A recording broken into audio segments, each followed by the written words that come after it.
And now joining us, my good friend Lars Dalseide, who is the Director of Policy Advancement and Media Relations for the aforementioned American Legislative Exchange Council. We've had many of their experts on many times. This is the guy behind the curtain. This is the great and powerful Oz that makes it all happen with all the media and PR stuff. Lars, good afternoon. Welcome to the program.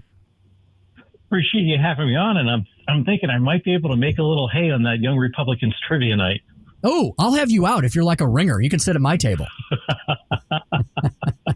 We have won a trophy or two, but I'm not going to. We'll see. Oh, very good indeed. Hey, first of all, Lars, all my listeners want to know if Lars Dalseide, is that your stage name? Is that what you say? So like the left doesn't know where you are because it's like totally made up. Oddly enough, it came down. Grandpa came over on the boat from Norway, so I got a Norwegian moniker there with the first name, and the last name came along with it. Oh, fantastic! You're like a Viking. That's fantastic. That's really cool. I like that indeed. Lars, tell us about we've had, as you know, because you've helped me book these folks. We've had Jonathan Williams and Lee Schalk and a lot of your other awesome policy wonks on here. And we all get together a couple times a year with, 1,500 of our closest friends at these annual meetings to talk all kinds of stuff. Lars, just so our listeners know what their legislators, and we have a bunch of Missouri legislators going to the event in Indianapolis this week, what happens at an ALEC annual meeting? Well, there are a variety of things overall. The big things, the general sessions, the plenaries, as we like to call them overall. We've got one of those on Wednesday, 2 Thursday, and 2 Friday. And that's the big ticket. That's the meal. We're going to have breakfast. We're going to have lunch. And then we're going to hear from some of the big names and speakers. And to open up the whole thing, on Wednesday, we're going to be hearing from Secretary of Education Linda McMahon. She's going to sit down with ALEC CEO Lisa B. Nelson, going to talk about what she's doing, the work that she's got on her plate, what we're looking forward to in the days ahead, and how we plan on attacking that.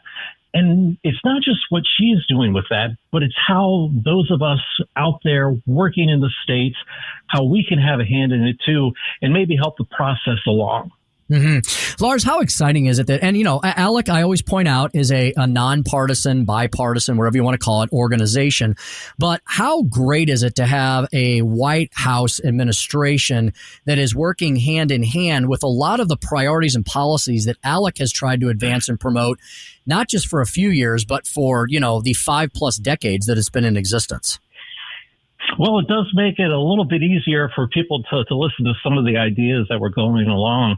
ALEC has been around for 52 years, and in those 52 years, we've been coming up with the trusted policy solutions, the model policies, the things that we think that can make the states work a little bit better. And it doesn't really matter how well the states are working if the federal government isn't sort of working along with us. So what we're seeing right now with President Trump and the different cabinet administrators that are helping there, that are pushing these ideas that lean a little bit more on like our founding principles, on the ideas of limited government, of free markets, and of federalism, and allowing the states to take a little bit more hold. Mm-hmm. And Lars, over the years, I have noticed, and I know you have to deal with this on probably almost a daily basis. You have the detractors on the far left. You have the nattering nabobs of negativity who say, "Oh, ALEC is just a brainwashing operation. It's just a bill mill."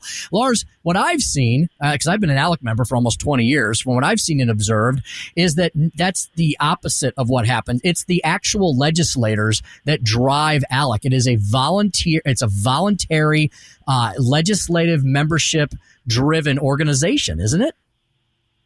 Yeah, and a prime example is our national chair this year, West Virginia Senator Patricia Rucker. There in West Virginia, she came up with the Hope Scholarship, a way to give a little bit of universal education freedom to the good people of West Virginia. Now, that passed. It looked like it was doing well. And she said, you know what, let's take this to ALEC. Let's let them take a little bit of this. We'll mess around with a little bit. We'll make it perfect and put it out there in the states. So she did that. She submitted that as a model policy. It became a model policy. And now West Virginia and 16 other states have some form of that universal education freedom that she put forward from her original legislation that she wrote, that she put out there in West Virginia, and now it's part of ALEC model policy. And that's the way it works. The legislators have their ideas. They put them forth in their state and they say, you know what, everybody could use that. And then they bring it to ALEC and people say, we like this, we don't like this, this is what we think it should be. And then people use, either in whole or in part, our model policies and push it out there. Mm-hmm. Yeah, Patricia Rucker, she's not only a leader in West Virginia, she's definitely a leader across the nation. That's a name that a lot of people are becoming familiar with beyond her home state. Lars, in checking out the agenda as I was getting ready to pack up and head over to Indianapolis tomorrow, I was looking at some of the top items that are kind of piqued my interest. And one of the things that has really caught my attention that I love that ALEC has done over recent years with the leadership of Lisa Nelson and Jonathan Williams and the other senior staffers is expanding the scope of ALEC to make sure there's something in there for everyone. And one of the new partnerships is with the younger folks, right, Lars? You and I used to be younger folks, but now we're watching these kids and Run Gen Z joining ALEC. Talk a little bit about Run Gen Z and why that was an important partnership for ALEC to create. Yeah, I'm sorry. I might be a decade or two past the ability to be called a younger folk. But yeah, Run Gen Z is this great organization started off a few years ago by a young legislator. He was 20-some years old. He got elected to the Iowa General Assembly there. And then all of a sudden, people started calling him, people his own age, in their teens and their 20s. And they were wondering, how did you do this? How did you do this as a kid who doesn't know anything but wants to serve, that wants to do their part for their state? And so after a while, Joe decided that this actually should be an organization that helps the kids out. So when you have those from the Run Gen Z generation that are looking to serve, they want to run for sheriff, they want to be a county commissioner, they want to be a state senator or state representative, they come to Run Gen Z and they give them the basics. This is how you do the campaign. This is how you should show up when you're at a campaign event. This is how you do these fundraisers. This is how you talk to the press. It's a great little step-by-step introduction into the things you need to know if you want to run for office. And I'll tell you, some of the kids that they got coming out there, and I can call them kids because I am as old as I am, but some of the kids that they have coming out there, I've sat down, I've talked with them. They're very impressive. And they're going to do some great things down the road. So it's great to be a part of it, to see these people at the beginning of their careers, knowing that someday there's the chance, we're going to see these folks either up on Capitol Hill or in a governor's mansion or maybe even the presidency. Yeah, truly inspiring indeed. Folks, we're speaking with Lars Dalseide. He is the Director of Policy Advancement, Media Relations for ALEC, the American Legislative Exchange Council. ALEC is extremely transparent, extremely available to everyone. Just look them up, ALEC.org. And the meeting we've been talking about, the entire agenda is online. You can also follow ALEC. They're, of course, on Twitter X, ALEC_states.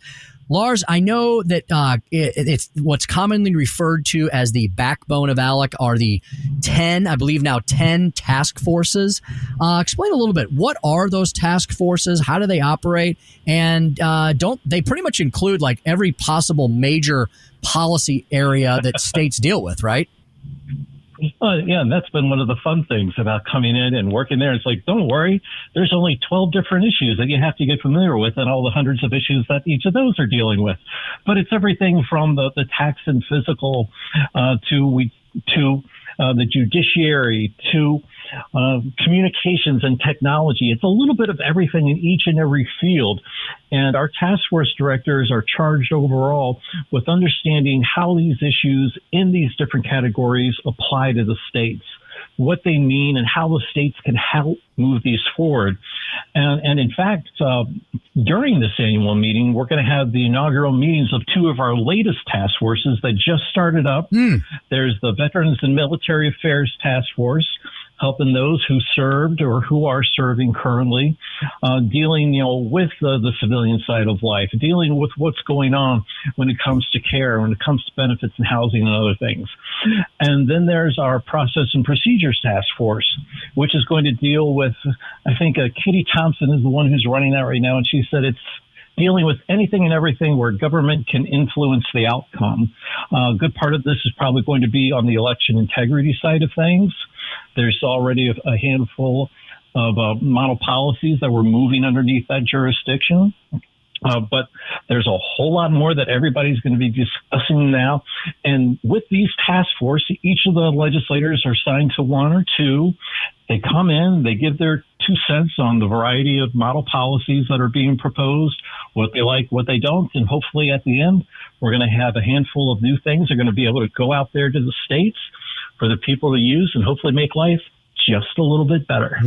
Fantastic. Yeah, my state senator, Ben Brown, who was one of the 50 under 50 legislators acknowledged by ALEC just a few years ago. I know he's part of that new task force you mentioned. Our listeners are very familiar with Senator Ben Brown. He's very active in the St. Louis region. So really glad that ALEC has launched that new endeavor. Lars, before I let you go, you mentioned Secretary Linda McMahon will be there. Educational choice and freedom for parents and students, I know, is a big cornerstone of ALEC. Any other big names or speakers that have been announced that you can let us know about that we'll be listening to this week?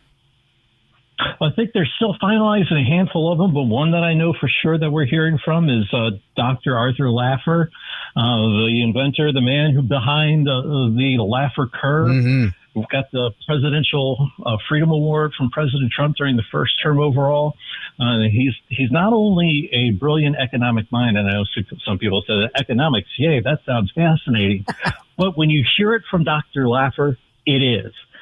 It's interesting, it's funny, and he explains it to the way that even people like Tim and I can understand. Indeed. We're also going to be... And I believe we're also going to be hearing from Vivek Ramaswamy. He spoke at our States and Nations Policy Summit last December in Washington, D.C., and he's coming back around. He's going to talk to the folks. I believe that's on Friday. And so we're looking forward to having some of these folks up there come to share their message and see what they can bring. Indeed. Well, Lars, I look forward to seeing you tomorrow evening for sure as we all roll towards Indy. You're going to be doing a lot of what's called ALEC TV interviews. I'll be doing some radio right by your side, and we're looking forward to hanging out over the next few days with 1,500 of our closest friends and colleagues from around the country. It's going to be quite a week. Indeed. Lars, I'll see you soon. Great. Thank you, Tim. Yeah, you too as well. ALEC.org, ALEC.org, and ALEC_states.